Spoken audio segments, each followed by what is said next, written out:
Hi hello S M क्रिएटेशनमध्ये सगळ्यांचं स्वागत आहे. तर आज आपण आषाढी एकादशी निमित्ताने इथे आपण साबुदाणा वडा बनवणार आहोत. इथे बघू शकता मी साबुदाणा सकाळी भिजू घालून घेतलेला होता. अर्धा किलो साबुदाणा हा आणि मी 2-4 बटाटे मी शिजवून घेतलेले आहेत. इथे बघू शकता त्याला सोलून घेतलेले आहे. लाल तिखट आणि हिरवी मिरची, शेंगदाणे, थोडे शेंगदाणे पण टाकून घ्यायचे. इथे बघू शकता 1 वाटी शेंगदाणे मी भाजून मिक्सरला बारीक करून घेतलेले आहे.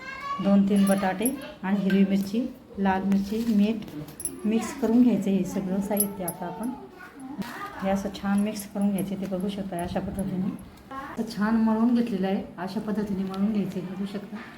आता याचे आपण वडे याच्यात अजिबात पाण्याचा वापर करायचा नाही आहे. हे बटाट्यामध्येच मळून घ्यायचे आणि आपला साबुदाणा ओला असल्यामुळे त्याला पाण्याची अजिबात गरज नाही आहे. असं सगळं साहित्य एकत्र करून घ्यायचे. हे अशा पद्धतीने ते बघू शकता.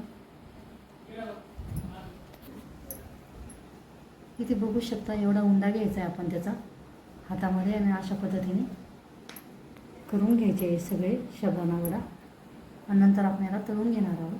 इथे बघू शकता असे गोल करून असे तुम्ही चप्पट बनवू शकता किंवा गोल पण बनवू शकता. इथे आम्ही असे बनवलेले आहेत बघू शकता. हे अशा पद्धतीने आपण सगळे वडे बनवून घेणार आहोत. इथे बघू शकता आपण सगळे आता इथे साबुदाणा वडा बनवून घेतलेला आहे. असा सगळे बनवून घ्यायचे. नंतर आपण आता कढईमध्ये तेल टाकून ह्या अशा पद्धतीने तळून घ्यायचे. इथे बघू